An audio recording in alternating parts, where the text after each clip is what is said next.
지하철이니까. 그런데 이제 제가 그거를 다 대표해서 강의를 할 수는 없고, 제가 공부한 것은 이제 동양 철학입니다. 근데 동양 철학이라고 하면 제가 재미있는 에피소드가 하나 있는데, 제가 예전에 고려대학교 철학과를 다닐 적에 그때도 이러고 다녔습니다. 그랬는데 밤에 늦게 이제 그 지하철이 끊긴 시간에 택시를 탔어요. 택시를 타서 저희 부모님이 한 4, 50년을 어디서 사셨냐면 여기 성남 너머에 거요 마천동에 사셨어요.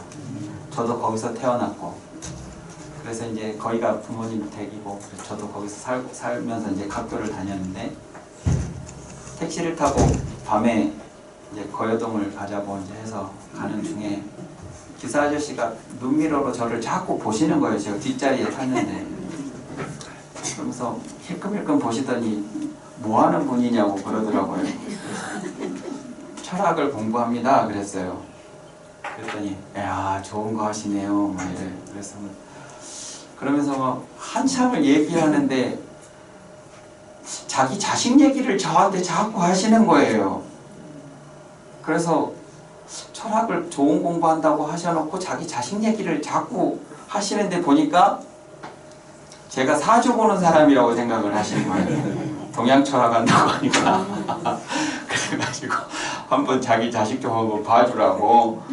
예? 요즘에 우리 애가 지금 뭐가 문제가 있는데 사주 한번 봐달라. 그런 취지로 둘러서 얘기를 하시는데 전혀 그거 모르고 있다가 나중에 들어보니까 그 얘기를 하시는 거예요. 그래서 제가 이제 그거 하는 사람은 아니라고 그렇게 얘기를 했더니 그러냐고 그러면서 좀 실망하시던데, 동양 철학 그러면 그렇게 오해하시는 분들이 있습니다. 사주 명리하는 사람으로. 근데 선생님들, 어르신들은 그렇게 생각 안 하시죠? 네. 제가 이제 동양 철학, 저는 어려서부터 서당에서 공부를 했고, 그러니까 여기 마천동에서 태어나서 7살 때 전라남도 순천으로 서당 공부를 하러 갔습니다. 그래서 저는 초중 고등학교를 다니지 않았어요. 그리고 이제 나중에 15년 동안 서당에서 공부를 하고, 나중에 이제 고려대학교에 들어가서 철학을 공부했는데, 제가 이제 평생 그러니까 서당 공부하고 대학교에 가서도 이제 동양 철학을, 더 정확하게는 제가 퇴계 철학을 했습니다. 그래서 이제 그런 공부만 해왔어서 제가 말씀드릴 수 있는 내용도 그 얘기밖에 없어요. 그래서 이제 제가 오늘 인문학에 대해서 말씀을 드릴 텐데, 이 인문학을 우리가 이제 공부를 하는데, 이 인문학 공부를 왜 해야 되냐 하는 거를 이 관계적 삶이라고 하는 주제에서 말씀드려 보려고 합니다. 인간이 왜 살아야 되는 것인지, 어떻게 살아야 맞는 건지에 대해서는 뭐 학자들마다, 또 동양의 서양의 수많은 학자들마다 다 다른 얘기들을 하기도 하고 하니까 뭐 한마디로 말하기는 어려운데, 제가 공부한 동양의 관점에서는 인간의 삶은 관계적 삶이라고 봅니다. 그러니까 이 세상에 인간이 태어날 때 자기 몸을 가지고 태어나지 않잖아요. 지가 지 몸 만들어서 태어난 사람은 없습니다. 누군가에 의해서 태어나지게 되는 거죠. 그러면 내가 태어나는 순간 그 누군가, 그 부모라는 그분들하고의 관계를 배제하면 나라는 존재는 없습니다. 동양에서는 그렇게 생각을 해요. 그래서 그분들에 의해서 이제 이 세상에 10달 만에 태어났어요. 태어나니까 부모하고, 나를 낳아준 부모하고 관계된 수많은 사람들이 있는 거예요. 할아버지, 할머니, 외할아버지, 외할머니, 뭐 이모, 고모, 삼촌, 누나, 형 막 쫙 있는 거죠. 내가 선택해서 태어난 게 아니고, 태어나 보니 그런 그물망 같은 위에 내가 똑 떨어진 겁니다. 그래가지고 그분들이 나를 보호를 해서 나를 키워줍니다. 그래서 이제 내가 말을 하고 걸음을 걷고 이제 그러다 보면 우리 집 울타리를 나갑니다. 나가니까 이제 마을에 아줌마들이, 아저씨들이 뭐 있고 친구들이 있고, 그러면 이제 우리 가족들 품속에서만 살다가 내가 또 다른 관계들을 맺게 됩니다.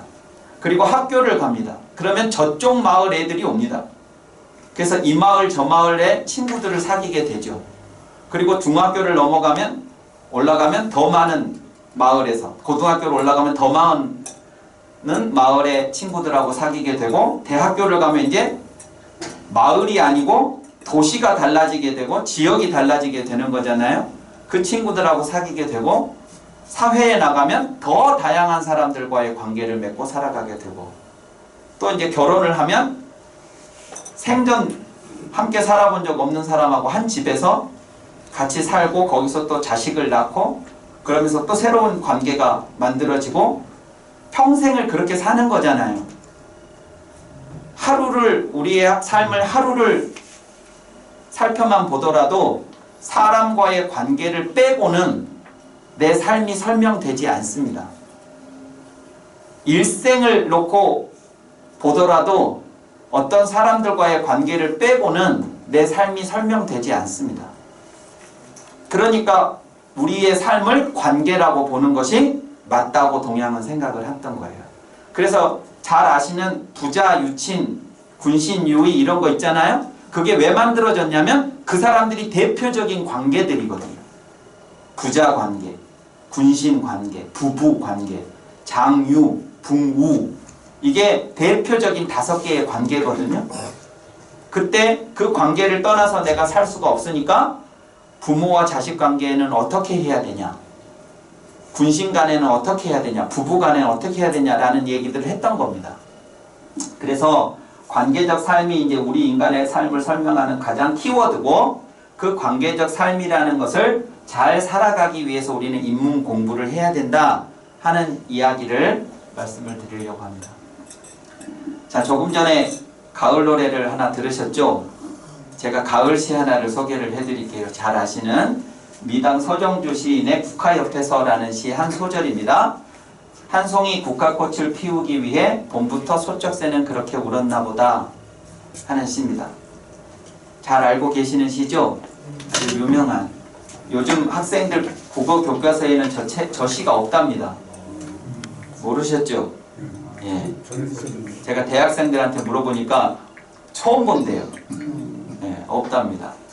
근데 이제 좀 연배가 있으신 분들은 다 교과서에서 배우셨던 시입니다. 근데 이 시를 제가 왜 보여드리느냐 그러면, 이 시가 관계라고 하는 거를 이야기하고 있기 때문이에요. 이 시의 내용을 한 송이 국화꽃을 피우기 위해 봄부터 소쩍새는 그렇게 울었나 보다 라는 이 시를 국화 전공 연구자에게 맞습니까? 하고 물어보면 뭐라고 할까요? 아니라고 하겠죠. 국화를 피우기 위해 소쩍새가 울었다고? 아니라고 하겠죠. 거짓말이라고 할 겁니다. 그러면 소쩍새 연구하는 조류 전문가한테, 조류학자한테 소쩍새가 봄에 운 이유가 국화를 피우기 위해서였습니까? 하고 물어보면 뭐라 하겠습니까? 아니라고 하겠죠. 그러면 시인은 거짓말을 한 걸까요? 자, 보세요. 오늘 하늘이 엄청 맑습니다. 어제까지 막 우중우중 하다가 오늘 맑은 하늘을 보니까 우중충하고 막 추적추적 비 내리고 하는 그 하늘을 볼 때보다 맑게 개인 파란 하늘을 보면 우리 마음이 어떻습니까? 예, 쾌청하고, 예, 기분도 상큼하고 뭐 이렇잖아요. 그죠? 그래서 맑은 하늘을 보면서 친구하고 이렇게 걸어가다가 아우 오늘 하늘을 보니까 내 기분도 막 가벼워지고 좋아진다 야, 이렇게 얘기를 했어요. 그랬더니 그 옆에 있는 친구가 너는 지금 착시 현상을 일으키고 있는 것이다. 하늘이 저게 저런 빛이 아니고 저것은 착시 현상의, 빛의 굴절에 의한 착시 현상이다 라고 이야기를 하면 과학적으로는 그게 맞는 말이죠. 맞는 말입니다. 근데 조금 전에 내가 저 하늘을 보면서 느꼈던 그 상쾌한 그 기분이 거짓말일까요? 아니죠. 아니죠. 저게 설령 착시 현상에 의한 것이라 할지라도 나는 저것을 보면서 지금 기분이 좋아요. 그건 사실이잖아요. 그러니까 모든 것이 다 과학이 우리의 삶을 설명해 줄 수 있는 게 아니에요. 맞죠? 조류학자나 식물학자는 과학자들이에요. 그들이 봤을 때 저것은 말도 안 되는 소리입니다. 그렇지만 시인은 국화를 보면서 저렇게 생각한 거예요. 이 한 송이 국화꽃을 피우기 위해 봄부터 소쩍새는 그렇게 울었나 보다. 이렇게. 그럼 왜 이렇게 생각을 했을까? 하면 이 시인이 이 제목을 국화 옆에서라고 했습니다.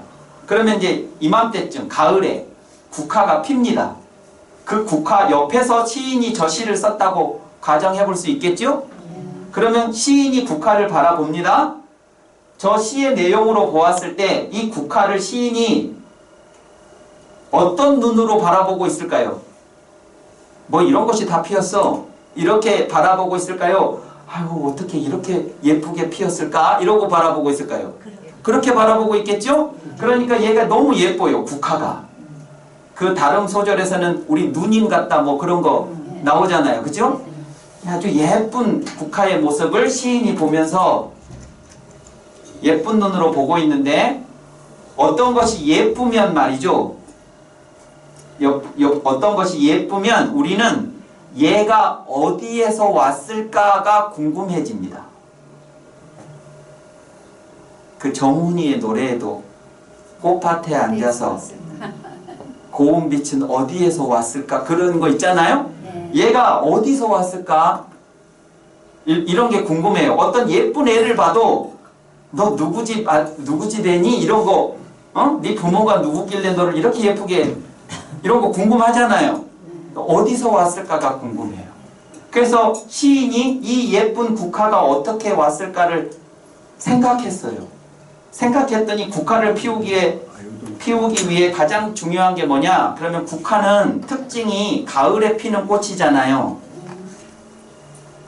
가을에 피는 꽃인데 가을이 와야만 국화가 피는데 가을은 여름을 지내야만 오는 계절이죠. 그 여름은 봄을 지내야만 오는 계절이죠. 말하자면 이 가을이 와야 국화가 피는데 이 가을은 봄이 없었으면 올 수 없는 계절이죠. 근데 그 봄이 왔다는 것을 표현해주는 다양한 현상들이 있습니다.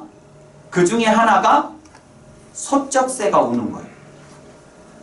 소쩍새가 울지 않는 봄은 봄이 아니에요. 맞죠? 근데 왜 하필 소쩍새냐? 그러면 제가 이걸 보여드리려고 해요. 자, 왼쪽에 있는 요거는 요 시에 나타나는 것들입니다. 식물, 국화, 가을. 지금 시인이 서 있는 거예요. 시인에 해당하는 거예요. 시인이 보고 있는 것은 식물이고 국화라는 그걸 가을이라는 계절에 시각적으로 보고 있는 거죠. 그러면서 이것이 어디에서 왔을까 어떻게 가능했을까 하고 떠올리는 게 요거예요. 소쩍새라는 동물. 그 동물은 봄이라는 계절에 청각적으로 울음소리로 듣는 동물이에요. 맞죠? 요것 때문에 요것이 가능했다고 말하고 있는 거예요. 근데 식물이 가능한 이유를 동물에서 찾고 가을을 봄으로부터 찾고 이 시각적인 이것이 가능한 것을 청각으로부터 찾고 있잖아요. 전혀 상관없는 거. 사계절 중에 가을하고 가장 먼 계절이 봄입니다. 기온이 비슷하니까 봄, 가을은 우리가 같이 퉁쳐서 하나로 생각하잖아요. 근데 봄하고 가을은 절대로 만날 수 없는 계절이에요. 사이에 여름하고 겨울이 끼어 있거든요. 그래서 절대로 봄하고 가을은 만날 수 없습니다. 가장 먼 계절이 봄이에요.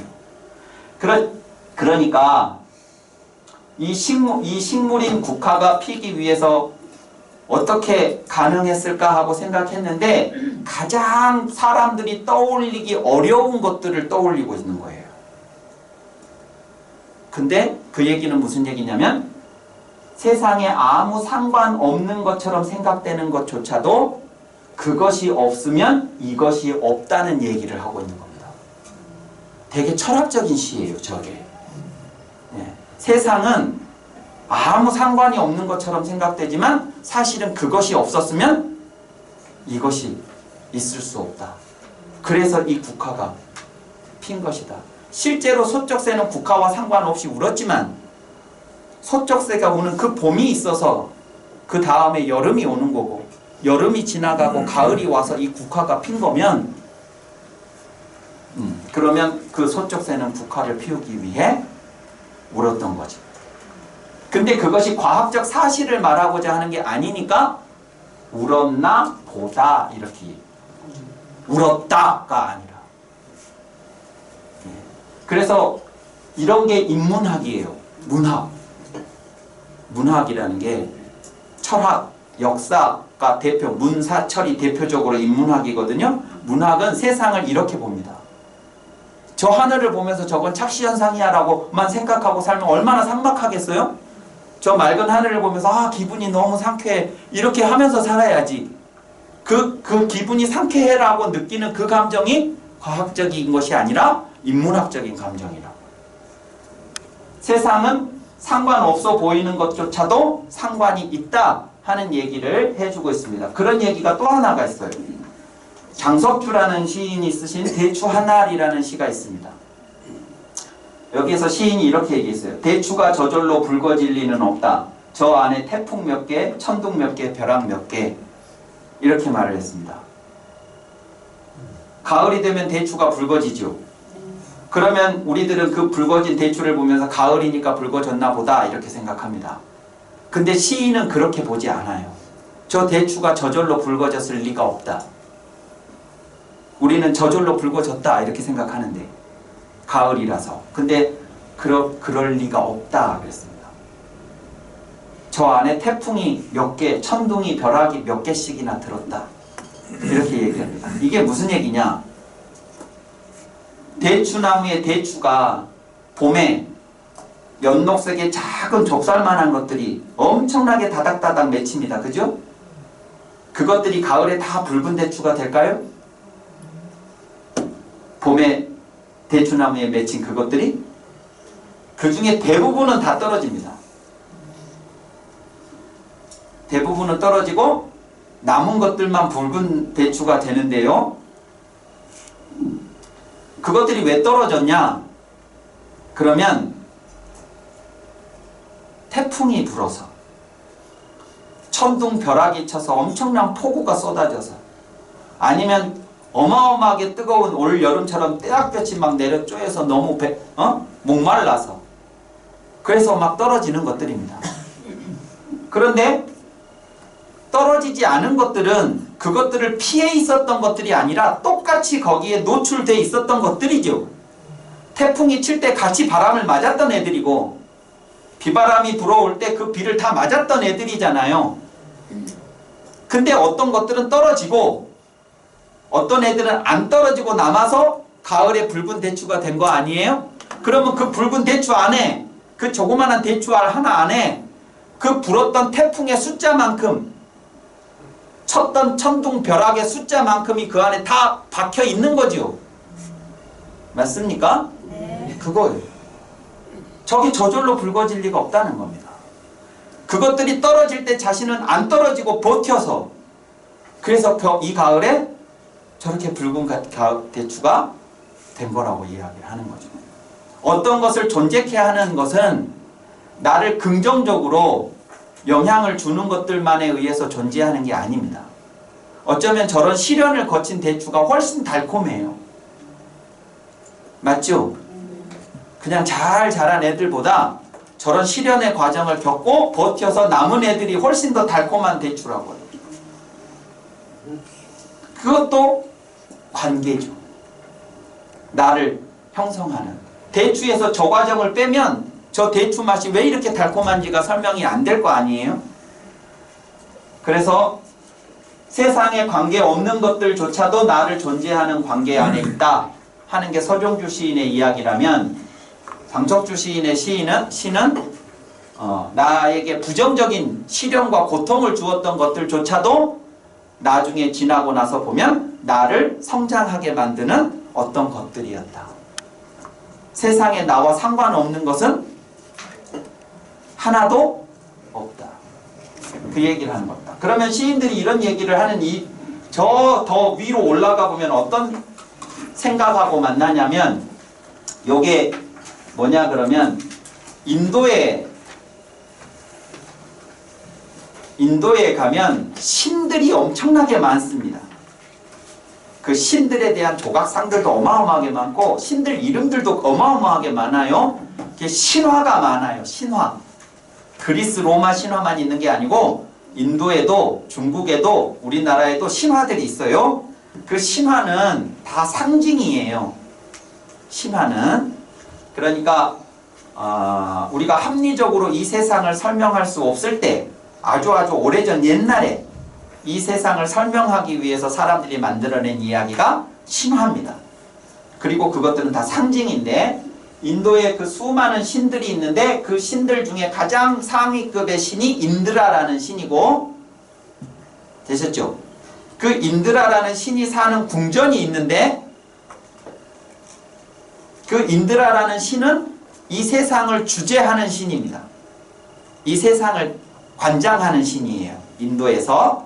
근데 그 세상을 관장하는 신이 사는 궁전에 보면 그 궁전 안에 이런 구슬들이 꽉 차 있답니다. 요 방이 지금 만약에 인드라의 궁전이라면 이 궁전 안에 저런 구슬들이 꽉 차 있는 거예요. 그러면 이 인드라라는 신이 사는 궁전이 말하자면 이 신이 세상을 주관하는 신이니까 이 집이 세상인 거예요. 상징이에요. 상징. 이 집이 세상을 상징하는 거예요. 근데 이 집에 가득 있는 이 구슬들은 그럼 뭐냐면 이 세상에 존재하는 것들이죠. 사람, 동물, 식물, 돌멩이 하나까지 다 이렇게 이것들이 이제 그런 것들이에요. 존재하는 모든 것들을 상징하는 겁니다. 근데 이 방 안에 저런 구슬들이 있는데 저 구슬들이 그냥 아무렇게나 있는 게 아니고, 들여다보면 이것들이 보이지 않는 손으로 이렇게 선으로 연결되어 있대요. 이 선들이, 이 구슬들이 이 선으로. 그래서 그 연결되어서 존재하는 그 구슬들을 이렇게 보면 그물처럼 보여서 저것을 인드라의 그물이라고 해요. 인드라망, 인드라의 네트라고 그렇게 부른답니다. 그러면 이것이 이야기해 주는 게 뭐냐? 그러면 세상에 존재하는 모든 것들은 이렇게 직접적으로 옆에서 옆으로 연결되어 있는 것들도 있지만, 얘하고 저 밑에 있는 것은 몇 개를 건너가야 만나게 되겠죠? 저렇게 몇 단계를 건너가야 하는 그런 관계도 있지만 결국은 다 연결되어 있다. 세상에 존재하는 모든 것들은. 그 이야기를 저렇게 해주고 있다고 해요. 그러니까 아까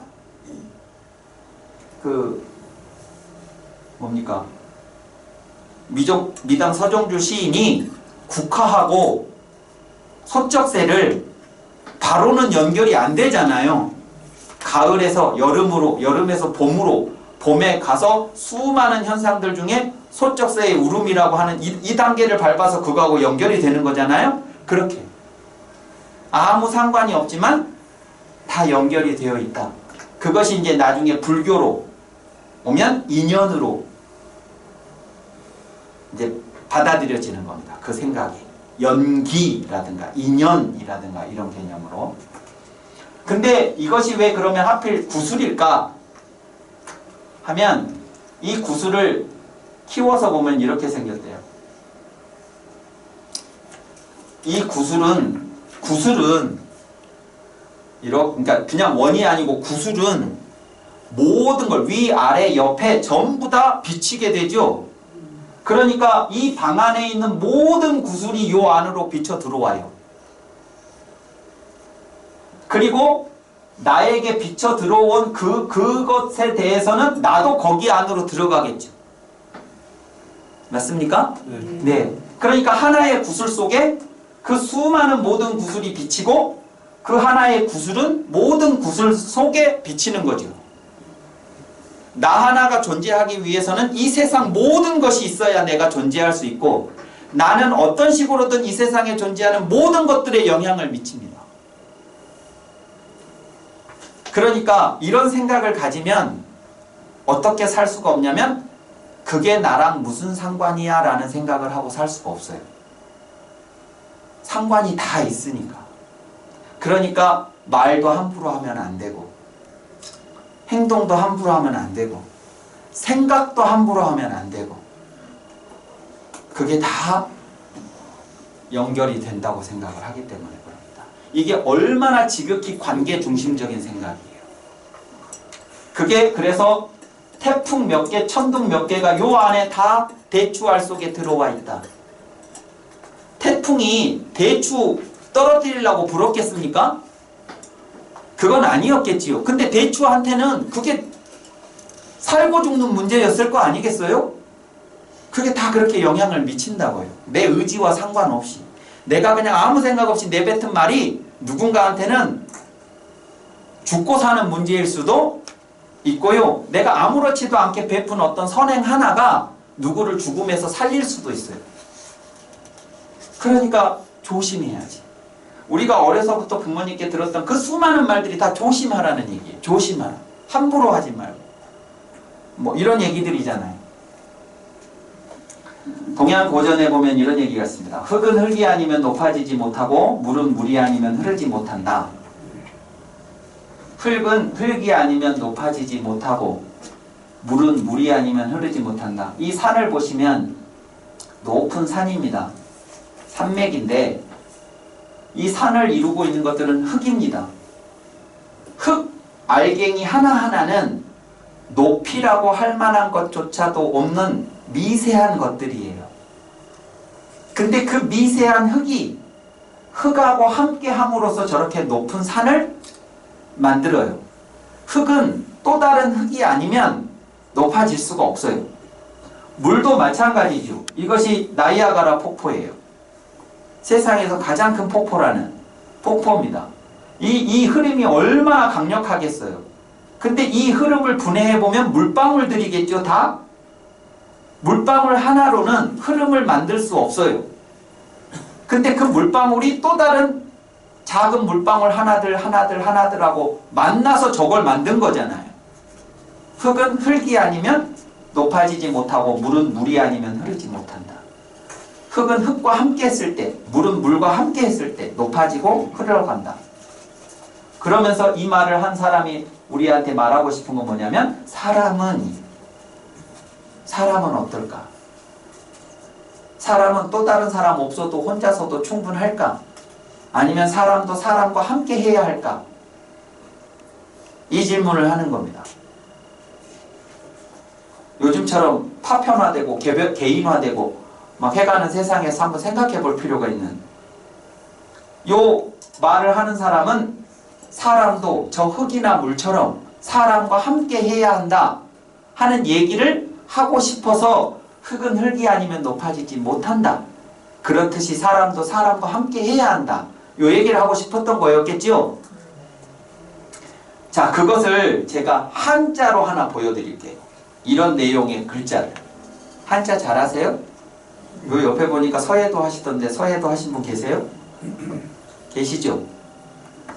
쑥스러워서 말 안 하시는 거죠. 예, 한자 많이 하셨을 것 같습니다. 자, 이 글자. 제가 어려운 글자는 안 합니다. 이 글자 무슨 글자입니까? 서로상. 예, 서로상입니다. 서로상이죠. 근데 세상에 한자가 몇 글자인지는 아무도 모릅니다. 만들어졌다가 죽어서 없어진 한자도 있고 지금도 계속 중국 같은 데서는 만들어지고 있고 그러니까 몇 글자인지 아무도 몰라요. 그런데 그 수많은 한자를 크게 분류해 보면 두 종류라고 할 수 있습니다. 하나는 자기 자신이 부수고 의미를 갖는 글자, 자기 혼자서 부수이면서 동시에 의미를 갖는 글자, 그런 글자들이 있고, 또 하나는 부수와 부수가 결합해서 의미를 갖는 글자. 이 두 부류로 나눌 수가 있어요. 근데 이제 첫 번째 부류, 뭐 물숫자 같은 거는 다른 부수가하고 겹친 게 아니고 그냥 그 자체로 의미를 갖는 부수잖아요. 이제 그런 글자들은 매우 소수고, 대부분의 한자는 2개 내지 3개의 부수들이 결합을 해서 글자가 만들어지는 겁니다. 근데 중요한 건 이 글자도 나무목이라는 부수와 눈목이라는 부수가 결합해서 만들어진 글자예요. 서로 상자가. 자, 그런데 부수와 부수가 결합을 할 때는 그 원 부수의 의미에 영향을 받아요. 즉 불화라는 부수가 들어가는 글자들은 다 불하고 관련된 의미를 갖는다고요. 쇠금자가 들어가면 다 쇠붙이하고 관련된, 나무목자가 들어가면 다 나무하고 관련된, 그쵸? 예, 그 의미가 그렇게 이제 연결이 되는 건데, 이 글자는 나무목하고 눈목이 만났어요. 근데 의미가 서로 상이래요. 나무하고 눈이 만났는데 왜 서로 상이 됐을까요? 서로 쳐다보니까. 뭐하고 뭐가요? 나무. 사람과 사람은 있는데 나무와 나무도 서 있고. 나무하고 서로 쳐다보니까, 예. 대체로 그렇게 생각하기가 쉽죠. 제가 아까 7살 때 서당 가서 한문 공부하기 시작했다고 그랬잖아요. 그리고 지금까지도 이제 한문책을 가지고 강의도 하고 뭐 이렇게 하고 있는데, 제가 되게 충격을 받았던 사건이 하나 있었어요. 우리나라의 천재적인 학자인 다산 정약용 선생님이라는 분이 계셨습니다. 그죠? 그 다산 정약용 선생님 책을 읽다가 제가 어느 대목에서 다산 선생이 이 서로상자를 설명을 하는 거예요. 이게 왜 서로상인지. 근데 아주 간단하게 설명을 해놨는데요. 저한테는 그게 엄청나게 큰 충격이었어요. 세상에 이 글자가 이런 뜻이 있었던 글자라고? 이렇게.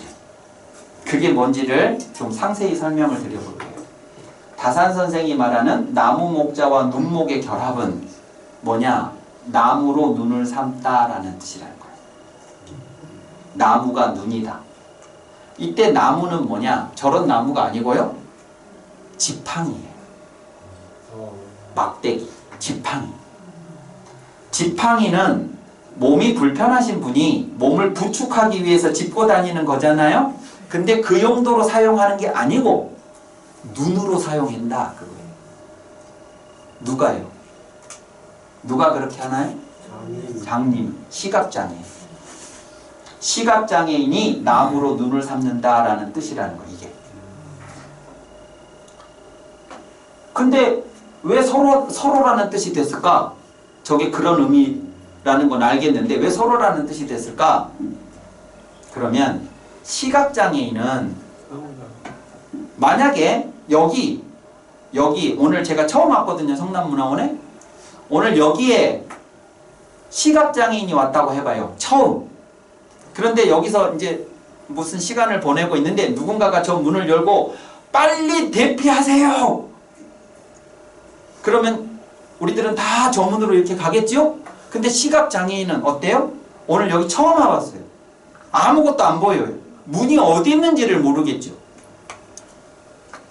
그래서 막 저쪽으로 사람들이 가는 소리가 나니까 저쪽으로 막 가려다가 여기에 막 부딪히겠죠. 뭐 어떻게 막 넘어지고 막 온 벽을 막 더듬고 다닐 수도 있겠잖아요. 누구의 도움이 없다면. 그게 일단 저기를 나갔다고 더 쳐봐요. 그 다음에는 어떻게 해요? 안 보이는데 앞으로 가야 되는지 왼쪽으로 오른쪽으로 어디로 가야 되는지 모를 거 아닙니까?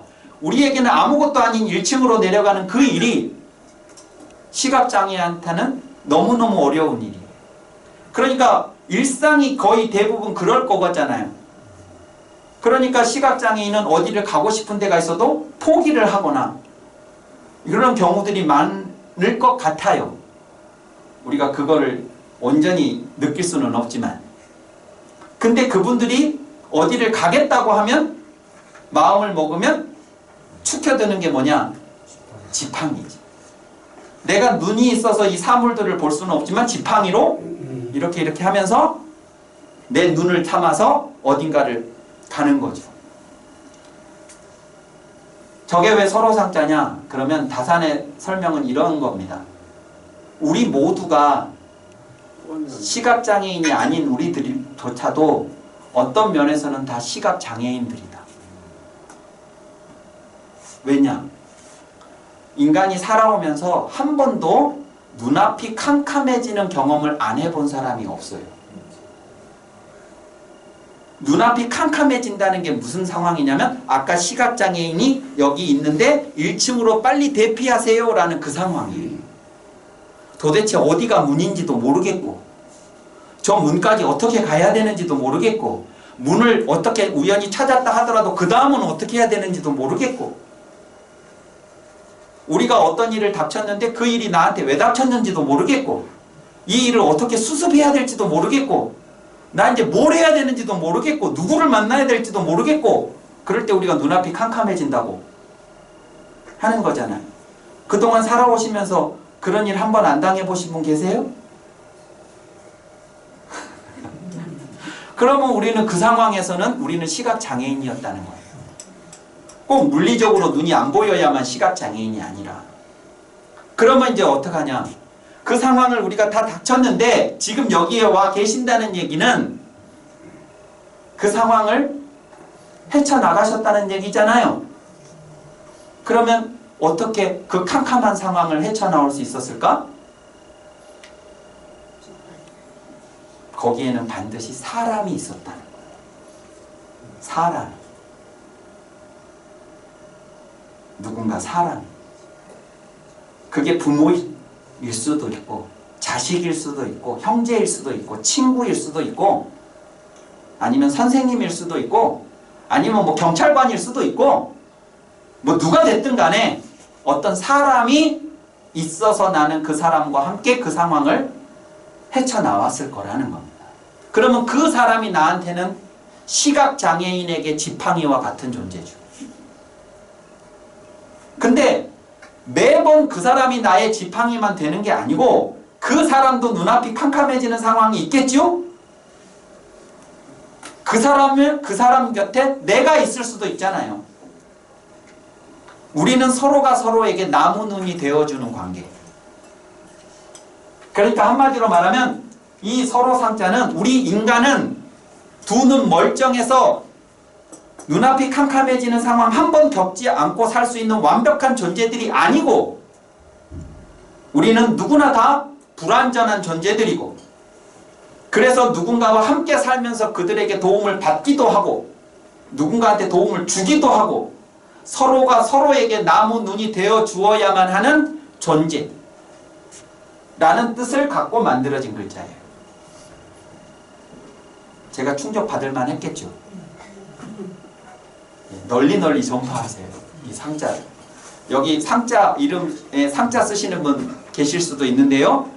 왜 이름에 서로상자를 썼는지 모르겠다는 분 많습니다. 그래서 서로상이라고 이름을 소개할 땐 무슨 상자 쓰십니까? 그러면 서로상입니다라고 하지 않고 재상상이라고 하기도 해요. 재상상. 저거 재상상자거든요. 근데 왜 저걸 재상이라고 하는 줄 아세요? 저 서로상자를 임금님이 1년 내내 궁궐에서 안 나와요. 임금님이 나오셨다 그러면 백성들한테 엄청난 폐해를 끼치거든요. 그러니까 안 나와주는 게 도와주는 거예요. 백성들한테. 그러니까 임금님이 궁궐 안에만 계시는데 조선 팔도에서 벌어지는 일은 알아야 될 거 아니에요. 임금이니까. 근데 임금님이 궁궐을 안 나오는데 어떻게 알아요? 그러니까 장님이나 마찬가지예요. 장님. 근데 알아야 돼. 그래서 어떻게 하냐? 신하들이라는 지팡이를 이용하는 거죠. 그 신하들이 다 보고 보고를 하죠. 그러면 그 보고를 듣고 아는 거예요. 어디 전주에서 무슨 일이 일어났다, 안동에서 뭔 일이 일어났다, 뭐 의주에서 어떤 일이 있었다 이런 거를. 그러면 그 신하들이 임금한테는 나무 지팡이인데 그 신하들 중에 가장 우두머리 신하가 누구예요? 재상. 그러니까 저게 도울상 그래서 저 설화상자가 도울상자가 되는 거. 도울상. 그리고 그 도울상자에서 재상상자가 나온 거예요.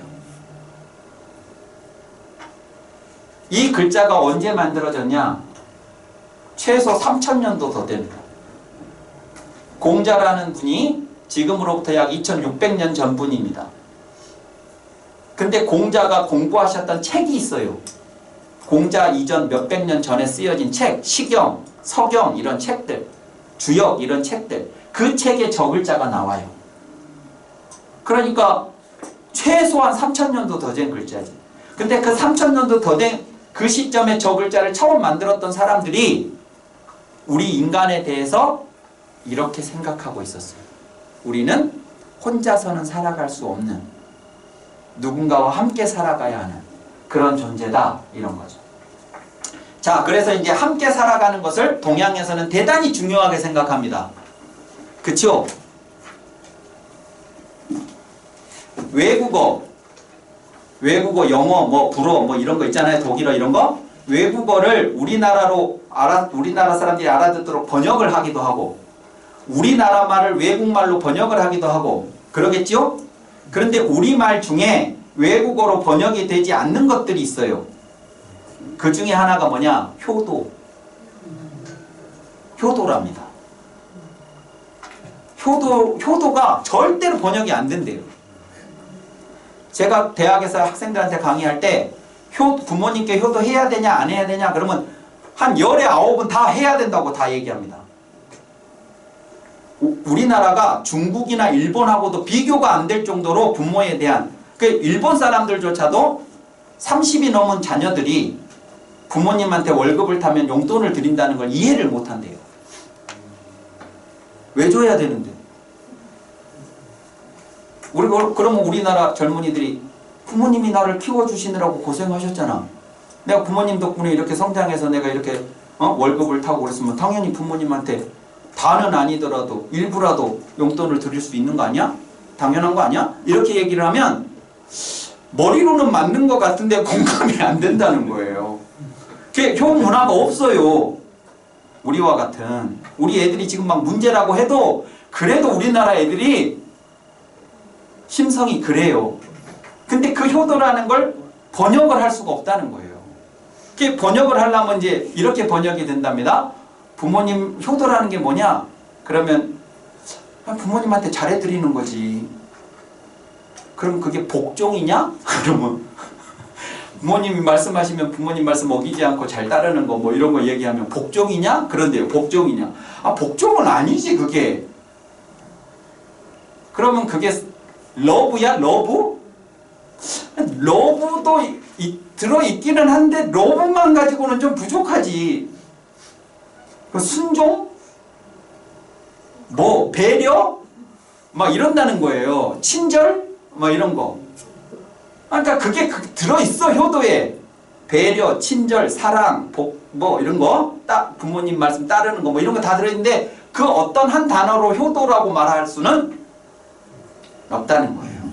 그렇게 이제 되는데 그 효도라는 것이 우리한테 그렇게 중요한 의미를 갖는 것처럼 가정, 사회, 세상을 만들어가면서 이 세상에서 사람들하고 함께 사는 걸 우리는 되게 중요하게 생각을 한단 말이에요. 그럴 적에 가정에 이런 구성원들이 있다면 이 가정에서 가장 이상적인 상태, 가정은 어때야 되냐? 화목해야죠. 그쵸? 가화만사성, 화목해야죠. 이런 공동체가 있습니다. 이게 어떤 마을일 수도 있고 어떤 회사일 수도 있고 어떤 조직 단체일 수도 있고 이런 여러 다른 사람들이 모여서 이런 공동체를 이룰 때 여기서 제일 중요한 게 뭐냐? 조화로워야지. 그리고 온 세상이 가장 이상적인 상태, 평화. 맞죠? 예. 이렇게 그 사람들과의 함께하는 단위가 다르면 다르는 것대로 이상적인 상태를 표현하는 말들이 달라요. 그런데 공통점이 있어요. 그 공통점이 뭐냐면 화가 다 들어간다는 거예요. 화가. 이 화자가 이 화자입니다. 여기는 계시겠죠. 내 이름에 저 화자 쓰는 분. 화자 마음에 드셨어요? 아니면 좀 뭔가 불만이셨어요? 마음에 들진 않았어요. 제가 한자를 몇 글자나 알 것 같으세요? 모르시죠? 모르진 않으시겠죠. 예, 저도 몰라요. 몇 글자를 아는지. 자꾸 까먹고 또 저도 나이가 죄송합니다만 나이가 한 살 한 살 먹어갈수록 자꾸 뭘 까먹더라고요. 어렸을 때는 청명했는데. 자, 그런데 제가 몇 글자 한자를 몇 글자를 아는지는 모르겠는데 제가 알고 있는 한자들 중에서 지금 현재까지 제가 제일 좋아하는 글자입니다. 이 글자가. 그래서 저의 호에도 저 글자를 썼어요. 일부러. 뭐예요? 그만큼 예? 좋아. 자, 그래서 이 화자가 왜 무슨 의미를 갖는가를 제가 설명을 드릴게요. 왜 제가 좋아하게 됐는지. 이 화는 우리는 보통 화할화라고 해요. 근데 저희가 어렸을 때 처음에 한자를 배울 때도 화할화라고 했어요. 근데 저는 저게 무슨 뜻인지를 몰랐어요. 어렸을 때. 화할화, 화하다가 뭘까? 박하사탕을 먹은 것도 아니고 화하다가 뭘까? 그랬습니다. 근데 그건 왜 저렇게 말을 했냐면 큰 대자가 있잖아요. 그러면 음은 대고 뜻은 크다잖아요. 그러면 큰 대 이렇게 해줘야 뜻이 뭔지가 정확하죠. 근데 만약에 이 큰 대자를 큰 대라고 하지 않고 큰 대자 음을 따서 대할 대 그러면 어떻게 됐겠어요? 뭔 뜻인지 알겠어요, 이 글자가? 근데 이게 지금 그렇게 해놓은 거예요. 음이 화라서 화할 화 이런 거라고.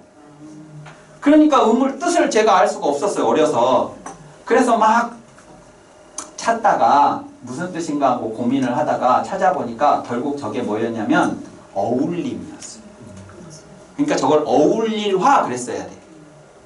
어울림이에요. 어울림. 근데 이 글자가 어울림이라는 뜻을 갖는 것을 잘 보여주는 단어가 화음입니다. 화음에 이 하모니 하는 화음에 이 화자가 쓰거든요. 화음. 근데 이 화음을 사전에 찾아보면 높이가 다른 둘 이상의 음이 함께 울릴 때 어울려서 나는 소리 이렇게 정의가 되어 있습니다. 어울려서 화, 나는 소리, 화음. 되셨죠? 자, 그런데 이 화음의 정의에서 중요한 것은 요 말이 아니고 요 앞에 말이에요. 화음의 핵심은 뭐냐면 높이가 다른 둘 이상의 음이, 그러니까 높이가 같은 음이가 아니고 높이가 다른 둘 이상의 음이 함께 울릴 때 그 다른 것들끼리 어울려서 나는 소리가 화음이라는 거예요. 되셨죠? 그럼 화는 어울리다라는 말은 어떨 때 성립하냐? 같은 것들끼리가 아니라 다른 것들끼리. 왜 가정에서 중요한 그 이상적 상태가 화목이냐면 가정조차도 같은 사람이 한 사람도 없어요. 내 뱃속에서 난 새끼지만 저게 왜 저런 게 나한테서 나왔을지 모르겠다고 하는 있죠? 다르다고. 쌍둥이도 다르고 세상에 나하고 똑같은 사람이 한 사람도 없어요. 근데 우리는 그 사람하고 함께 살아야 돼요. 그럴 때 중요한 게 뭐냐? 어울림이에요. 그래서 그게 사람의 목소리, 그 높이가 다른 음이 사람의 목소리면 이런 합창단이 될 것이고 그게 악기들이면 오케스트라가 되겠죠. 그렇죠? 자, 오케스트라를 가지고 한번 얘기를 해볼까요? 여기에 여러 악기들이 있는데 다 할 수는 없고 여기 바이올린, 여기 첼로. 그러면 바이올린은 높고 음이 상대적으로 첼로보다 그리고 경쾌하고 맑고 그렇잖아요? 그런 음이에요. 첼로는 바이올린에 비해서 낮고 무겁고 저음이죠. 중저음에 묵직한 소리가 납니다. 자, 이 둘이 높이가 다른 둘 이상의 이 둘이 바이올린의 음과 첼로의 음이 함께 울린다고 한번 해봐요. 그러면 이제 같이 연주를 합니다. 자, 이 대목을 잘 들으셔야 돼요. 바이올린이 첼로하고 연주를 하는데 바이올린이 보기에 첼로가 내가 음이 높아서 나한테 맞추기가 힘들어 할 것 같아요. 그래서 내가 첼로를 배려했어요. 그래서 원래 내 음의 높이는 여긴데 이만큼 낮췄어. 첼로의 음은 여기고. 그래서 내가 이만큼 낮췄어. 그랬더니 첼로가 자기를 위해서 음을 낮춰준 바이올린이 고마워요. 그래서 자기도 원래 여기지만 힘을 좀 더 내서 이렇게 올렸어. 그래서 여기서 바이올린과 첼로가 만나서 여기서 소리를 내서 연주를 했어요. 이게 화음이에요? 아닐 것 같아요. 아니지. 만약에 첼로와 바이올린 연주자들이 그런 소리를 내면서 연주하면 저 지휘자가 뭐라 하겠어요? 미쳤냐? 왜 소리가 그 모양이야? 그러지 않겠어요? 그쵸? 당장에 나가버리라고 그럴 거예요. 내쫓아버릴 겁니다.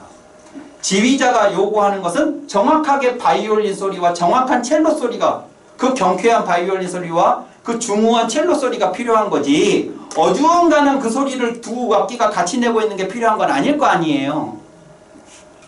맞습니까? 그러니까 화목이든 조화든 평화든 어정쩡하게 맞추는 게 화목이 아니에요. 화는 그런 게 아니라고. 제일 중요한 건 뭐냐면 다른 것들이 각자 자기 소리를 정확하게 내고 자기 향기를 정확하게 발산하고 자기 맛을 정확하게 내는 겁니다. 자기 빛깔을 정확하게 또렷하게 갖는 거예요. 그게 어울림이에요. 화목을 할 때도 그게 필요한 거고 평화를 할 때도 그게 필요한 겁니다. 누군가가 누군가와 같아지는 것이 화목이 아니에요. 자, 그것을 잘 보여주는, 요게 이제 그런 거죠. 잘 보여주는 게 요건데, 요게 어울림이잖아요? 그러면 자기가 있고 상대방이 있다고 해봐요. 자기는 빨강색이고 상대방은 노란색이에요. 색깔이 서로 다르죠?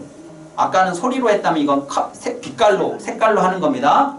나는 빨강이고 상대방은 노랑이에요. 어울리다라는 건 뭐냐? 주황이 되는 겁니다. 어울림은 주황이에요. 저 주황은 빨강색도 아니고 노란색도 아니죠. 근데 저 안에 빨강색도 있고 노란색도 있겠죠. 가장 세상에서 예쁜 주황은 뭐겠어요? 가장 선명한 빨강과 선명한 노랑이 만났을 때 가장 선명한 주황이 되겠죠. 맞습니까? 네. 만약에 빨강이 없어지고 노랑만 있거나 노랑은 없어지고 빨강만 있거나 이렇게, 그러면 노랑이 되고 이것은 빨강이 되겠죠? 이거를 우리는 뭐라고 하냐?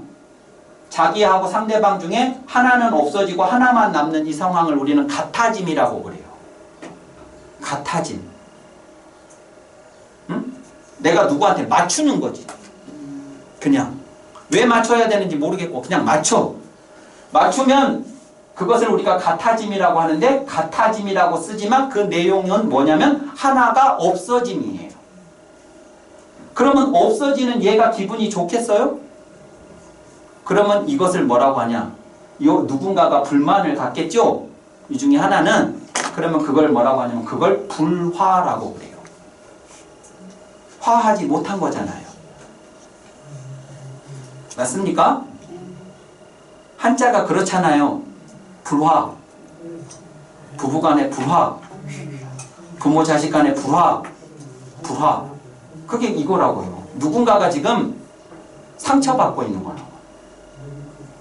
그렇게 되는 거죠. 그것을 공자가 이렇게 논어에서 말씀하셨어요. 군자는 어울리기는 하지만 같아지지는 않고 소위는 같아지기는 하지만 어울리지는 않는다. 화이부동이라고 말했습니다. 화이부동이라는 말을 들어보셨을 거예요. 그러니까 세상에서 서로 다른 사람들이 함께 살아가기 위해서 가장 중요한 것, 그것이 어울림이고, 어울림은 나와 너가 함께 존재하는 거고, 그러기 위해서는 우선 내가 나 자신을 알아야 됩니다. 내가 빨강인지 노랑인지, 내가 바이올린인지 첼로인지 나를 알아야 돼요. 그리고 그것을 내가 선택을 할 수는 없어요. 빨강이 스스로 선택을 해서 빨강이 된 건 아니니까. 내가 이 땅에 대한민국에 태어나고 싶어서 태어나신 분 안 계시잖아요. 근데 태어나 보니 다행히 대한민국이었잖아요. 조금만 엇나갔으면 저 북쪽으로 가서 태어날 뻔했는데 다행히 그렇게 됐잖아요. 예, 그러니까 내가 이런 사람으로 태어났는데 내가 어떤 사람인가를 내가 알아야 됩니다. 내가 바이올린인지 첼로인지 빨강인지 노랑인지. 그리고 나를 세상에서 가장 소중하게 생각해야 돼요. 바이올린은 세상에서 바이올린 소리가 가장 좋다고 생각해야 되고, 빨강은 빨강이 가장 아름다운 빛깔이라고 생각을 해야 된다고요. 근데 그게 노랑은 노랑 자신을 가장 아름다운 빛깔이라고 생각하겠지요?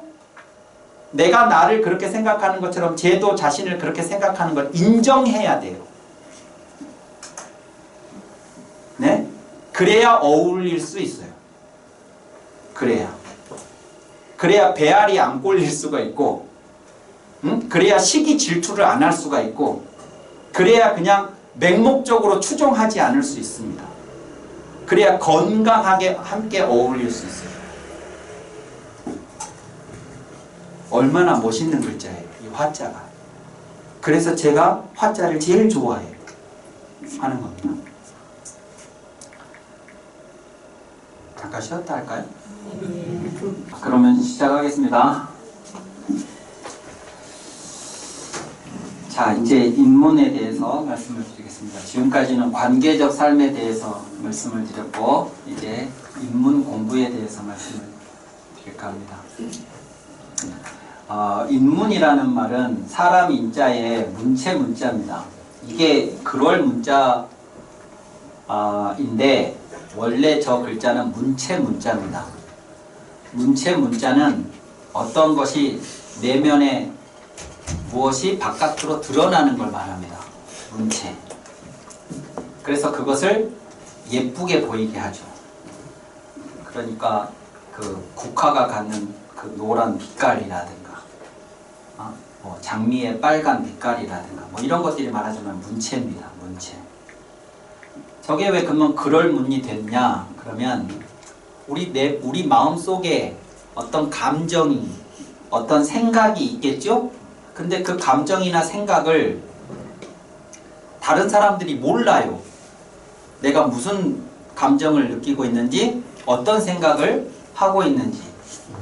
그걸 모르니까 내가 내 마음속의 감정이나 생각을 글로 씁니다. 그래서 그 글을 쓰고 사람들한테 보여주면 사람들이 네가 이걸 보고 이런 느낌을 받았구나, 네가 이 상황에서 이런 생각을 했었구나 하는 걸 알게 되겠죠? 그러면서 그 좋은 글에 대해서는 감동을 하겠죠? 그게 그 사람을 저 사람이 이런 생각을 하는 사람, 이런 감정을 느낄 줄 아는 사람이구나 하고 그 사람을 보게 돼요. 그게 그 사람의 문체인 거예요. 글이 우리 인간의 문체일 수도 있는 거죠. 내면의 것을 보여주는 거니까. 그래서 이 문체 문자가 그럴 문자가 되는 겁니다. 근데 이 인문이라는 건 사람의 문체다, 이렇게 일단 이제 보시면 되겠는데, 자, 그러면 이제 사람을 한번 보겠습니다. 아까는 이제 관계에 대한 이야기였다면 이건 한 사람을 말하는 거예요. 사람이, 우리말 사람 혹은 한자로 사람인, 이것이 우리가 영어에서 단수 복수를 따지잖아요. 영어에서는 단수로 사람을 말할 때는 person이라고 하고 복수로 말할 때는 people이라고 하잖아요. 두 사람 이상은 people. 그리고 어떤 명사에 s나 es를 붙이면 복수가 된다. 그런데 예외적인 게 있다. 그 중에 하나가 저 person이었잖아요. 기억나실지 모르겠지만 예전에 학교에서 그렇게 배우셨을 거예요. 제가 어떻게 학교도 안 다녔는데 아느냐? 제가 대학교를 가기 위해서 검정고시를 했거든요. 그때 학원에서 선생님들이 그 얘기를 해주시더라고요. 자, 그래서 영어에는 한 사람과 두 사람 이상을 가리키는 사람이 달라요, 용어가. 근데 이 사람, 우리말 사람이나 한자로 사람이는 저게 단수도 되고 복수도 됩니다. 그러면 한 사람도 사람, 이 사람, 저 사람 이럴 때도 그런 거고, 제가 외국에 나가면 외국 사람들이 저를 보고 한국 사람이다 이럴 수 있죠. 그런데 제가 저 혼자만이 아니고 10명이 같이 팀을 이뤄서 갔다. 그러면 외국 사람들이 우리 팀을 보면서 한국 사람이다 이럴 수 있는 거죠. 한 사람도 한국 사람이고 10사람도 한국 사람이고 한 사람도 미국 사람이고 10사람도 미국 사람이고 100명도 미국 사람이고. 그 사람이라는 게 단수 복수가 구분이 안 된다고요. 그러면 구분이 되는 것을 좋아할 거냐, 구분이 안 된 것이 좋은 거냐, 어떤 게 좋은 거냐, 그건 좋다 나쁘다가 아니고요. 저 언어를 사용하는 사람들이 사람을 이해하는 관점이 다른 거예요. 그러니까 서양 사람은 한 사람하고 둘 이상의 사람들하고는 같은 게 아니라고 보는 겁니다. 근데 우리는 동양에서는 사람 한 사람이 사람 전체일 수도 있다고 보는 거예요. 그래서 구분을 안 하는 겁니다. 예를 들어서 미국의 어떤 기자가 일본에 와서 특파원 생활을 했어요.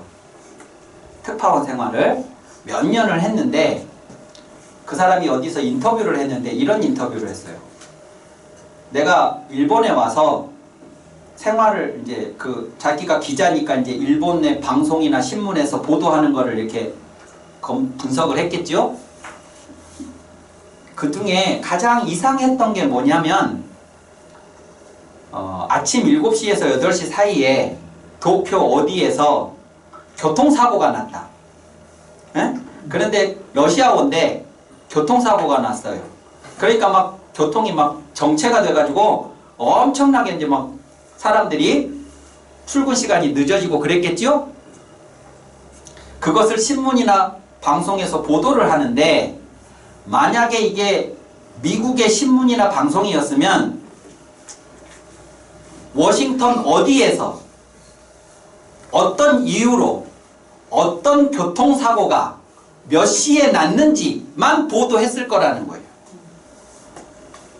근데 일본의 신문 방송은 그것도 보도를 하지만 반드시 뒤에다가 그래서 사람들이 출근이 몇 시간이 늦어졌다 이걸 쓴다라는 거예요. 이건 이 교통사고하고 사실은 아무 상관도 없는 얘기인데 이게 이 사람들한테 출근 시간에 영향을 줬다는 걸 꼭 쓰더라는 겁니다. 이 사고가 이 사고로 끝나는 게 아니고 이 사고가 이 사람들한테 영향을 미친다는 걸 꼭 밝혀준다는 거예요. 우리나라도 그래요. 우리나라도. 그래서 지하철이 교통해서 사람들이 뭐 출근이 얼마가 몇 시간이 늦어졌니 뭐 이런 거 꼭 쓰잖아요. 그렇게 한다는 거예요. 그러니까 나의 행위가 나의 행위로 끝나는 게 아니고 누군가한테 영향을 미친다는 걸 반드시 고려한다는 겁니다. 그런 거예요. 이 사람이라고 하는 게. 그러니까 이 사람이라는 것을 나 한 사람으로만 그렇게 개인주의적으로 생각을 하지 않으니까 그러니까 내가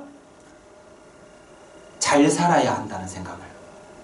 그게 나를 위해서도 그렇지만 나와 관계된 사람들을 위해서라도 나는 잘 살아야 된다는 생각을 한다는 겁니다. 그러니까 어떻게 이제 되느냐 그러면 이 사람이 건강해야 이 사람이 속한 가정이 일단 건강하고요. 그렇죠? 그리고 그 사람이 속한 조직도 잘 돌아가고요. 이렇게 연쇄적으로 이렇게 관계가 있는 거니까 이 사람에 대해서 이제 분석을 하면 사람은 몸하고 마음으로 구성이 되어 있죠? 몸만 가지고 사는 것도 아니고 마음만 가지고도 사는 거 아니잖아요? 예.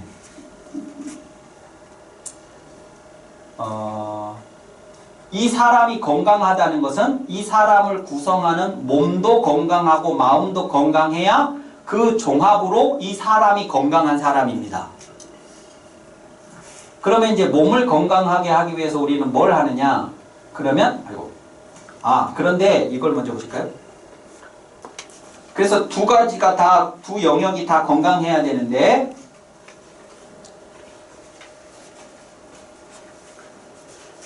얘가 뭔지 아세요? 이거 휴대폰에서 보셨어요? 토끼 같다고. 토끼 같죠? 얘의 정체는 단무지예요. 노란 단무지. 하여튼 얘가 세상 편한 자세로 이 TV를 보고 있었는데 TV 안에 이런 악어인지 공룡인지 이런 것이 나와서 뭘 이렇게 쇼를 하고 있습니다. 그래서 얘를 이렇게 보고 있었어요. 이제 여러분이 댁에서 하셨던 거하고 이렇게 빗대어서 한번 생각해 보세요. 이렇게 이제 편한 자세로 TV를 보고 있다가 얘가 갑자기 얘가 생각이 났어요. 그래서 얘를 한참 생각하다가 보니까 이 TV가 그동안에 뭐가 지나갔는지가 전혀 기억이 안 나. 내 눈은 TV를 향해 있었어요. 틀림없이. 내가 소파에 누워서 TV를 보면서 다른 생각을 했어. 근데 내 눈은 틀림없이 TV를 보고 있었고 내 귀에 그 TV 소리는 다 들릴 만한 소리로 계속 나오고 있는데 하나도 안 들리고 안 보였어요. 조금 전에 TV에서 무슨 장면이 지나갔는지가 전혀 기억이 안 나. 그런 기억 있으세요? 없으세요? 있죠. 많죠? 자, 그러면 보세요. 조금 전에 내가 얘를 보면서 얘가 하는 거를 다 기억을 하고 있었잖아요? 내 눈으로 봤고 귀로 소리가 들려서 내가 시청을 했어요. 틀림없이. 근데 얘를 생각하는 순간 여기서 나오는 게 전혀 기억이 안 나. 그러면 아까 얘를 봤을 때, 요 TV에서 나오는 소리를 들었을 때 나는 내 눈이 보고 내 귀가 듣는 거라고 생각했습니다. 근데 이 상황이 되니까 틀림없이 내 눈은 이걸 보고 있었는데 내 귀에서는 그 소리를 듣고 있었는데 전혀 들리지도 보이지도 않았다 그러면 아까 보고 듣는 게 귀가 보고 눈이 보고 귀가 듣는 거였을까요? 눈이 보고 귀가 듣는 거였으면 지금도 보였어야지. 들리고. 근데 안 보이고 안 들렸다고요. 그러면 아까 여기서 보고 듣는 것도 실제로는 눈이 보고 귀가 들은 게 아니고 마음이 보고 마음이 듣는 거였네? 마음이 여기로 가면 얘만 생각이 나고 얘는 전혀 생각이 안 나니까. 아까 TV를 볼 때도 내 마음이 요 TV에 있으니까 그게 보이는 거고 그게 들리던 거였구나. 이렇게 생각을 하는 겁니다. 그래서 대학이라는 책에 이런 말이 나와요. 마음이 거기에 있지 않으면 보아도 보지 못하고 들어도 듣지 못하며 먹어도 그 맛을 알지 못한다. 같은 음식이 같은 식당의 같은 음식인데요. 내 마음의 상태에 따라서 어느 날은 엄청나게 맛있었는데 내가 막 요즘에 스트레스 받고 좀 고민이 있고 막 그럴 때 가서 먹으니까 맛도 하나도 없고 그럴 때가 있지요. 그러니까 입이 내 마음하고 상관없으면 그 음식은 똑같은 음식이었을 테니까 그때처럼 맛있어야 되는데 그때처럼 좋아 보여야 되는데 그때처럼 듣기 좋아야 되는데 아니다. 마음이 거기에 있을 때만 보이고 들리고 맛을 알게 되고 마음이 거기에 없으면 몸은 거기에 그걸 먹고 듣고 보더라도 그게 아니구나 하는 거. 그러니까 자 이러면 이제 어떻게 되는 겁니까? 실제로 눈이 없으면 볼 수는 없어요. 눈을 통해서는 보지요. 그러나 눈이 보는 건 아니다. 그래서 옛날 분들이 마음이 몸의 주인이라고 했습니다. 주인은 명령을 하고 종은 그걸 수행을 하고 종이 판단을 하는 게 아니고 주인이 판단해서 이렇게 하는 거죠. 그러니까 아침에 세수를 하자 하면 세수를 하는 건 손이 가서 물을 받아서 세수를 하지만 내 마음이 세수를 해야겠다고 마음을 먹어야 침대에서 일어나서 화장실에 가서 세수를 하는 거잖아요. 그래서 마음이 주인이다. 그런 겁니다. 그래서 이제 요 몸과 마음 중에 마음이 더 주인이라고 이제 생각을 한 건데 우리들은 이제 저걸 건강하게 할 때 우선 몸부터 챙깁니다. 몸을 챙길 때 가장 기본적으로 하는 게 의식주입니다. 얼마 전까지 그렇게 가을이 올까 싶을 만큼 더웠었어요. 그런데 지금 막 쌀쌀해가지고 이제 곧 겨울 올 것 같아요. 이번 주 지나면 뭐 5도로 떨어진다고도 하고 막 이러니까 환절기인데 그러면 이제 계절마다 옷 바꿔 입고 끼니마다 밥 챙겨 먹고 그 다음에 주거 환경도 바꾸고 이렇게 함으로써 내 건강을 유지하려고 합니다. 이게 가장 기본이죠. 근데 이거 가지고도 내 몸이 건강하지 못하다. 그러면 약을 먹고 운동도 하고 기타 등등 여러 가지를 합니다. 그렇죠? 몸을 건강하게 하기 위해서. 근데 마음을 위해서는 뭘 할까요?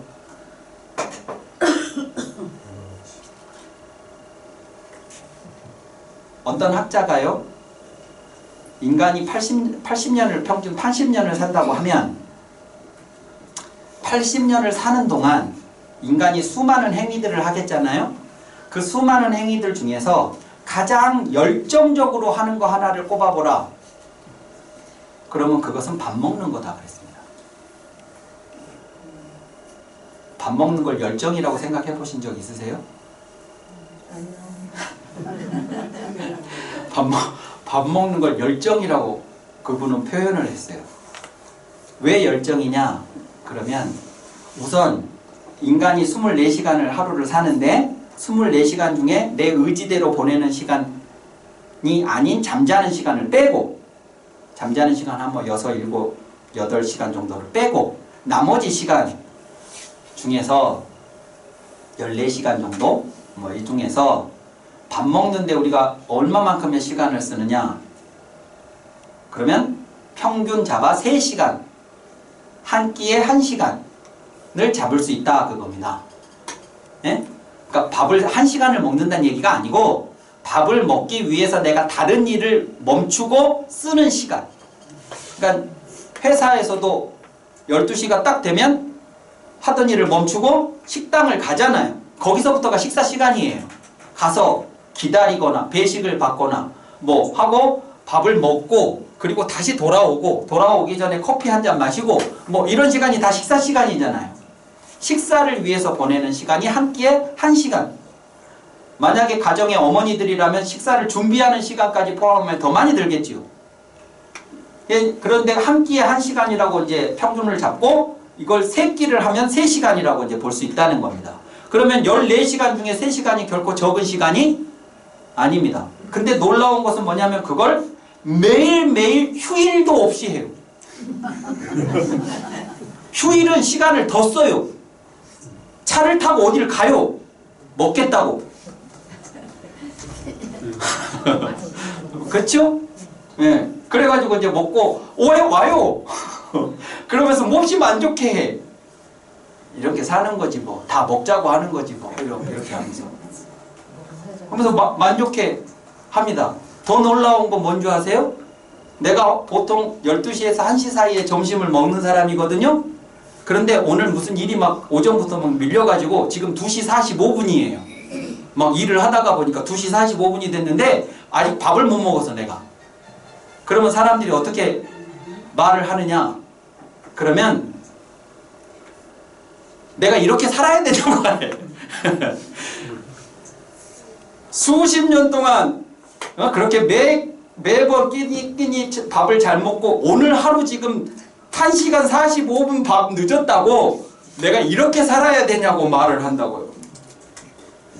이게 열정이 아니면 뭐라고 설명을 할 수가 있냐고 그 사람이. 그렇습니다. 그런데 내가 하루에 쓰는 시간이 식사 시간만 해도 그 정도의 시간과 노력과 정성과 관심인데 이것들 다 합하면 하루에 내 몸을 위해서 얼마나 많은 시간과 노력과 관심과 정성을 쏟는 것이겠어요? 그게 나쁘다는 게 아니고 그래야 몸을 건강을 유지할 수 있으니까 그렇게 하는 게 맞죠? 문제는 이거예요. 여기에다가도 그렇게 하냐 그거예요. 우리는 하루에 내 마음이 건강하게 하기 위해서 얼마만큼의 시간을 쓸까요? 얼마만큼의 시간을 따지기 전에 우리는 마음을 건강하게 해야 한다는 생각을 하기나 할까요? 이거예요. 거의 대부분의 사람들이 방치해 놓고 삽니다. 마음은. 그러니까 이게 불균형이죠. 그러면 이게 불균형이라는 게 이 사람이 불균형한 사람이라는 뜻이에요. 이 사람이 불균형한 사람이라는 뜻은 그가 속한 가정이 불균형일 가능성이 높다는 뜻이고요. 저 사람이 속한 조직이 저 사람으로 인해서 불균형할 가능성이 높다는 뜻이에요. 자, 그러면 이 마음이 방치해놓고 살아도 아무 문제가 없으면 그렇게 살아도 되는데 저게 무슨 문제가 있는지 한번 갈등이라는 문제를 가지고 한번 말씀을 드려보겠습니다.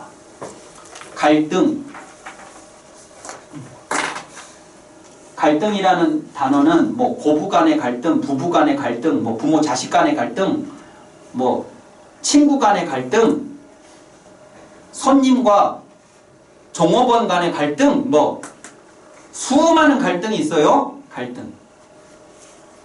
근데 이 갈등이라는 것이 원래 어디서 나온 거냐면 칡넝쿨이라는 갈자와 등나무라는 등자에서 나옵니다. 그게 합해진 글자예요. 그래서 이 갈등은 칡넝쿨과 등나무는 둘 다 넝쿨식물입니다. 그래서 이렇게 뒤틀려 있어요. 꼬여 있어요. 그러니까 갈등은 꼬인 거죠. 관계가 꼬였다고, 뭔가 뒤틀려서 꼬였어요. 그게 갈등이에요. 근데 그래서 갈자와 등자를 쓴 건데 중요한 것은 뭐냐면 이 갈과 등이 꼬인 뒤틀린 식물인 것은 똑같은데 뒤틀린 방향이 달라요. 하나는 오른쪽으로 뒤틀려 있고 하나는 왼쪽으로 뒤틀려 있대요.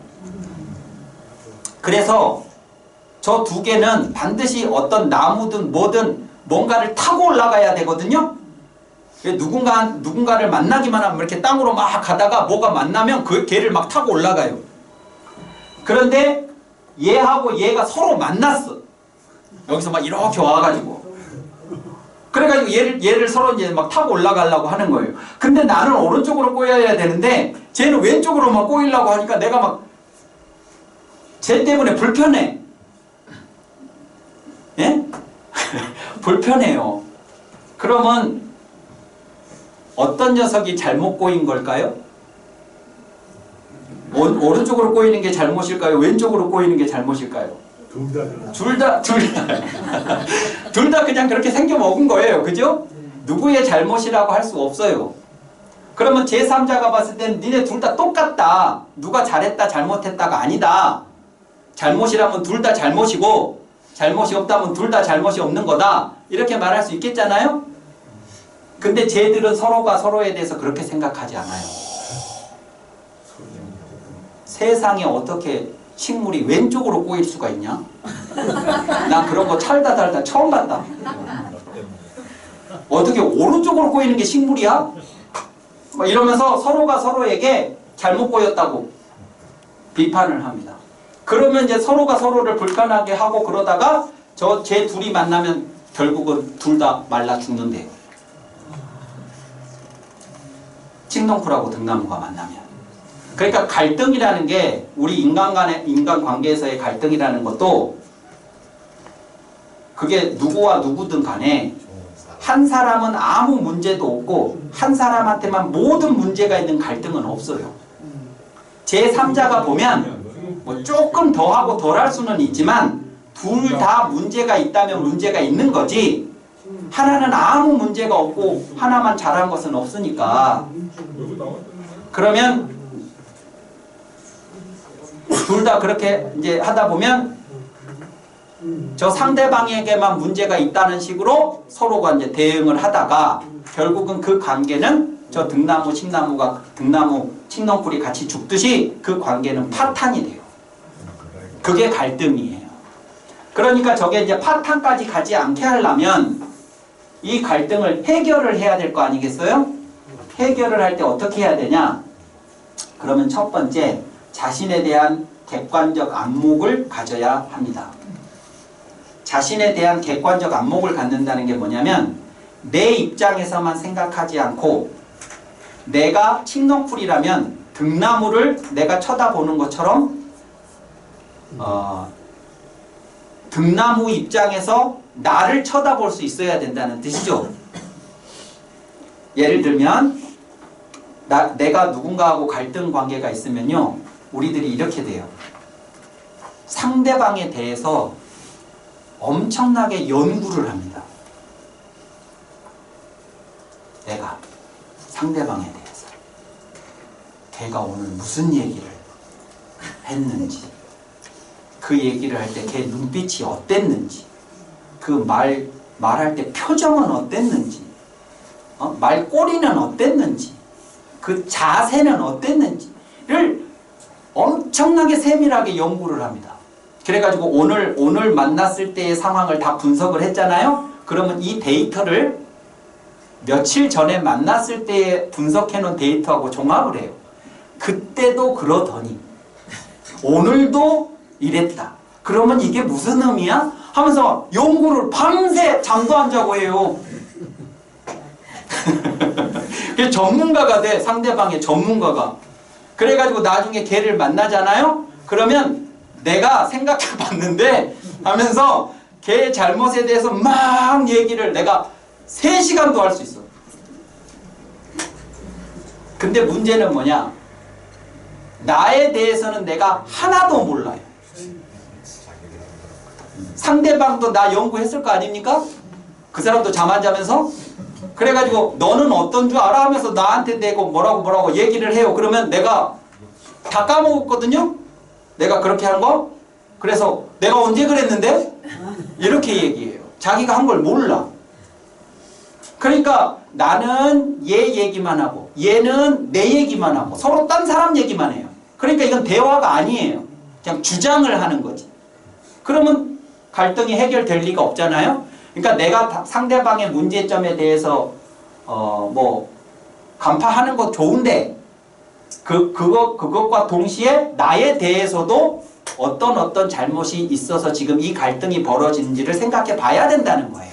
그게 객관적 안목입니다.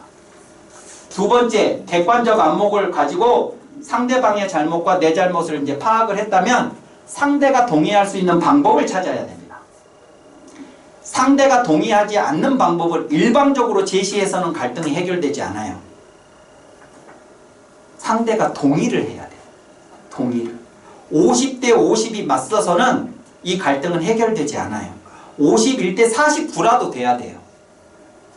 그러니까 상대방의 동의를 1%라도 2%라도 100%는 아니라도 내가 동의를 구할 수 있는 어떤 방법을, 그러니까 지금 우리 갈등에 대해서 네가 이러이러한 문제가 있고 나도 생각해보니까 이러이러한 문제가 있어서 우리가 지금 이렇게 갈등을 겪고 있는 것 같은데 앞으로 너도 이렇게 좀 고쳐주고 나도 이렇게 고쳐나가서 이 갈등을 한번 우리가 해결을 해보자. 그랬을 때 상대방이 좋아, 이렇게 할 수 있는 걸 찾아야 된다, 그 말입니다. 그렇지, 네가 문제니까 네가 고치면 돼, 이렇게 해갖고는 상대가 동의를 하지 않을 거 아니에요. 너는 뭔데? 이렇게 될 테니까.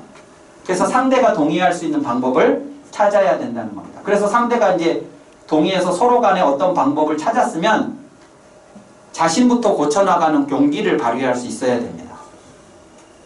자신부터 고쳐나가는 용기를 발휘한다는 게 무슨 뜻이냐면 나부터 고치면서 상대방한테도 고치라고 해야 되니까가 아니고 자, 이 대목이 중요한데요. 우리 집하고 이웃집이 있어요. 옆집이 있어요. 근데 우리 집, 옆집이 전부 다 두 개 다 비가 새요. 근데 내가 우리 집에 비 새는 걸 보면서 옆집의 지붕을 고치면 나도 고치겠다 하는 바보가 있을까요? 옆집이 고치든가 말든가 나는 내 지붕부터 고친다. 이래야 정상 아니에요? 지금 우리가 갈등을 겪고 있는데 나도 이런 문제가 있고 저 사람도 이런 문제가 있어요. 그래서 우리가 서로 불편해. 힘들어요. 그러면 저 사람이 문제를 개선하면 나도 개선하겠다고 하는 게 맞냐 그 말이에요. 저 사람은 개선을 하든 안 하든 나부터서 개선을 나는 해야겠다라고 접근하는 게 맞냐 그 말입니다. 어떤 게 맞아요? 나부터. 저 사람은 뭐 하든가 안 하든가 일단은 우리가 해보자고는 했으니까 그 해보자고 한 걸 나부터 실천하겠다고 용기를 낼 필요가 있다는 거예요. 근데 그게 쉽지 않아요. 쟤는 안 하는데 왜 나만 해야 되냐 싶어서. 근데 그렇게 해야 된다는 거죠. 그리고 마지막, 언제까지 해야 되냐? 언제까지? 갈등이 처음부터 있었던 건 아닐 거 아니에요? 갈등이 뭔가 처음에 아무것도 없다가 점점 생겨서 지금 이렇게 힘드는 상황까지 왔을 거 아닙니까? 그러면 이것이 다시 없었던 상태처럼 되돌아가려면 이만큼의 시간이 또 필요하겠죠. 이만큼의 시간이 걸려서 이렇게 됐으면 다시 회복이 되려면, 그게 해결이 되려면 이만큼의 시간이 필요할 거 아니겠어요? 근데 그 시간만큼을 기다릴 수 있는 인내가 있어야 된다는 거예요. 어제 저녁에 술 마시면서 우리 갈등을 해결해보자 한다고 해서 오늘 해결이 되지? 않는다고. 그러니까 나를 객관적으로 보는 안목을 가져야 되고 상대방의 동의를 구할 수 있는 방법을 찾아야 되고 나부터 고쳐가는 용기, 풀릴 때까지 기다리는 인내, 이런 것들이 있어야 갈등을 해결할 수 있는데 방금 말씀드린 그 네 가지가 몸과 마음 중에 어디가 힘이 있어야 할 수 있는 것이겠어요? 마음이지. 마음이 힘이 있어야 그걸 할 수 있어요. 근데 마음에 힘을 갖게 하는 것을 내가 평소에 아무것도 안 해놨어요. 밥도 안 먹고 운동도 안 하고 마음에 밥도 안 먹어주고 마음에 운동도 안 하고 아무것도 안 해놨는데 무슨 힘으로 그걸 해요? 그쵸? 그러니까 저 갈등을 해결할 수가 없어요. 그런 방법으로. 근데 갈등이 나를 힘들게 하니까 이제 갈등을 해결하려고 할 때 어떻게 하냐? 몸으로 해결하려고 합니다. 그래서 첫 번째, 상대방을 째려봅니다. 뭐 저따위가 다 있냐고. 어? 이러면서 막 상대방을 막 잡아먹을 듯이 째려봅니다. 그러면 A가 있고 B가 있다고 한번 해봐요. 그러면 A가 B를 저런 눈으로 쳐다봅니다. 당장에 그만둬.